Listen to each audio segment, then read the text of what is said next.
déjà demandé un petit peu comment réduire le stress à l'examen. Donc l'examen du plateau en particulier, c'est là qu'il y a le plus de stress.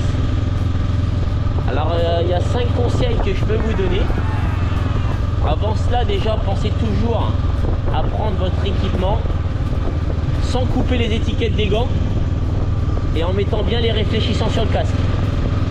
Bien sûr, chaussures montantes, jean au minimum et un blouson de moto.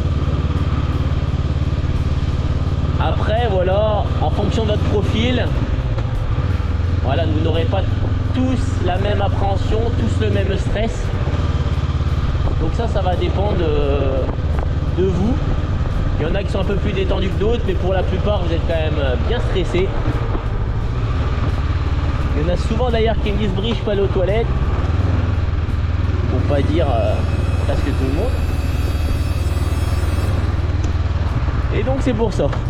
Donc le premier conseil que je vais vous donner, dites-vous déjà, si vous êtes là, c'est que vous en êtes capable. Donc vous en êtes capable, dites-vous que vous l'avez déjà fait, que c'est une journée comme une autre. Prenez pas ça comme un examen, prenez plus ça comme une leçon de conduite normale. La leçon de conduite, voilà, des fois ça se passe bien, des fois ça se passe un peu moins bien. Je vais surtout vous dire, voilà, essayez de prendre votre dernière leçon assez proche de l'examen. Évitez de prendre la leçon 2 semaines avant. Essayez de prendre la leçon 2-3 jours avant maximum. Comme ça, vous serez au mieux. Je vais vous dire, vous en êtes capable. Partez optimiste. Ne dites pas, de toute façon, je l'aurai pas, je suis pas prêt, etc. Dites-vous, faut y aller. Allez, je vais l'avoir mon permis. Peu importe ce qui se passe.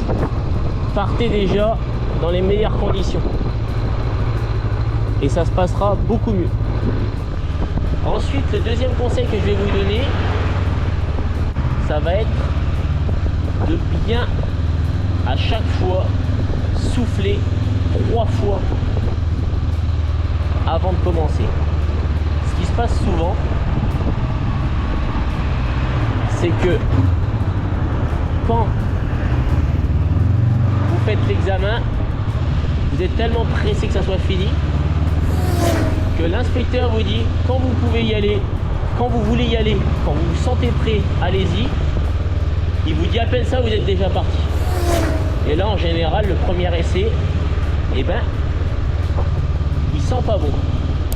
Et c'est pareil pour le deuxième. Si vous faites pareil au deuxième, eh ben, vous allez être déçu. Donc prenez le temps, soufflez bien 3 fois, et c'est vous qui décidez quand vous commencez l'examen. Qui m'amène à un autre conseil. Pensez toujours que le premier essai, c'est un entraînement, un échauffement. Ne comptez pas réussir votre examen sur le premier essai.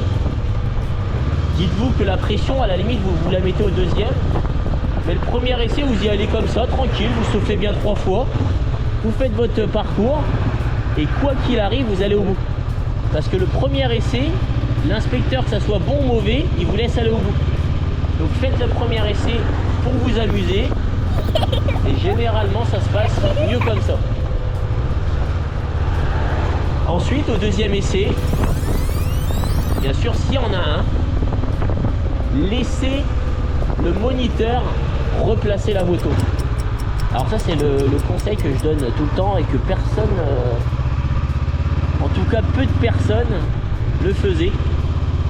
En général, c'est t'inquiète, c'est bon, je vais l'avoir, c'est pas passé loin. Et en fait, on va tellement vite que au lent, et ben on va un petit peu trop vite et on se retrouve à être en 13 secondes au lieu de 14 minimum. Et vous êtes en C directement. Et l'inspecteur vous arrête au demi-tour à arrêt et c'est fini. Donc il replace la moto, vous laissez replacer la moto sur le parcours et vous êtes tranquille. Vous, ça vous permet, voilà, de remarcher un petit peu. Et après vous prenez le temps de souffler. Un autre conseil aussi, je vais vous dire, dans tous les cas, dites-vous qu'on ne vous retire rien. Vous vous allez au permis sans le permis. Au pire, vous revenez du permis sans permis. Ah, c'est sûr que c'est dommage, mais bon, pensez toujours que les meilleures anecdotes, c'est souvent les galères. Donc comme ça, vous aurez quelque chose à raconter à Noël. Et donc voilà, donc c'est tout. Dites-vous que c'est rien du tout, c'est qu'un examen, vous pouvez leur passer. Et surtout, ce qu'il faut faire, c'est de continuer.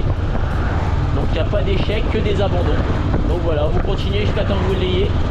Et ça va le faire. Donc pour résumer rapidement les conseils que je vous donnerai pour réussir. Donc dites-vous que vous en êtes capable. Hein. Si vous êtes là, c'est pas par hasard. Le premier essai, c'est un échauffement. C'est pas grave. Vous vous amusez. C'est tranquille. Vous soufflez bien chaque fois avant de démarrer. Ne soyez pas pressé de finir l'examen. Le deuxième essai, s'il y en a un, vous laissez le moniteur le replacer. Et de toute façon, même si vous ne l'avez pas, c'est pas grave. Dites-vous que ça sera une anecdote à raconter. Et puis voilà, vous l'aurez de toute façon votre permis. Hein. Parce que si vous avez été au plateau, c'est que vous allez forcément l'avoir. Et le plateau, l'avantage que ça a, moi ça va être mon épreuve favorite, c'est qu'en fait le plateau il dépend que de vous. La seule chose que vous ne pouvez pas contrôler, c'est que s'il pleut, c'est toujours plus désagréable de faire le plateau sous la pluie, même si ça change pas grand chose pour les épreuves, que ça soit le lent, le freinage. D'ailleurs le freinage est plus simple quand il pleut, parce que la distance est plus longue. Je trouve que la pluie, ça n'a pas trop d'incidence sur les résultats du permis. C'est plus gênant, moins agréable, mais sinon c'est pas grave.